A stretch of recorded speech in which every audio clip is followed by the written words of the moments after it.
Guys lavender tea చేసుకోవడానికి మనం ఇక్కడ డ్రై లావెండర్ ఫ్లవర్స్ని యూస్ చేస్తున్నాము. సో ఈ లావెండర్ టీ వల్ల మనకి ఏంటంటే యాంగ్జైటీ కానీ స్ట్రెస్ కానీ మనకి లేకపోతే నిద్ర పట్టకపోవడం, సో ఇలాంటి ప్రాబ్లమ్స్ అన్నిటికీ సొల్యూషన్ ఉంటుంది. సో మనం ఇప్పుడు లావెండర్ టీని ఎలా చేసుకోవాలో చూద్దాము. నేను స్టవ్ వెలిగించేసుకొని 1 బౌల్ పెట్టేసుకొని 1 కప్ వాటర్ని వేసేసుకున్నాను. సో వాటర్ హీట్ అయ్యేదాకా వెయిట్ చేద్దాము.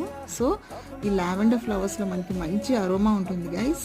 సో ఏంటంటే ఇవి కాస్మెటిక్స్లో కానీ మనకి సోప్స్ ప్రిపరేషన్లో కానీ యూస్ చేస్తుంటారు. సో మనకి ఏంటంటే వీటి వల్ల మనకి యాంగ్జైటీ స్ట్రెస్ రిలీఫ్ అయ్యి మనకి మంచిగా నిద్ర పడుతుంది. సో వాటర్ హీట్ అయిన తర్వాత 1 స్పూన్ ఆఫ్ లావెండర్ ఫ్లవర్స్ని నేనైతే యాడ్ చేసేసుకున్నాను. తర్వాత ఒక గ్రీన్ టీ బ్యాగ్ని పెట్టేసుకొని మూత పెట్టేసుకొని నేను ఒక 3 మినిట్స్ వరకు అలా లీవ్ చేసేసుకొని స్ట్రెయిన్ చేసుకోవచ్చు కదా, లేకపోతే మీరు అలానే తాగేయచ్చు. సో ఈ లావెండర్ టీని మనము నైట్ పడుకొని మేము తాగితే మనకి మంచి రిజల్ట్ ఉంటుంది.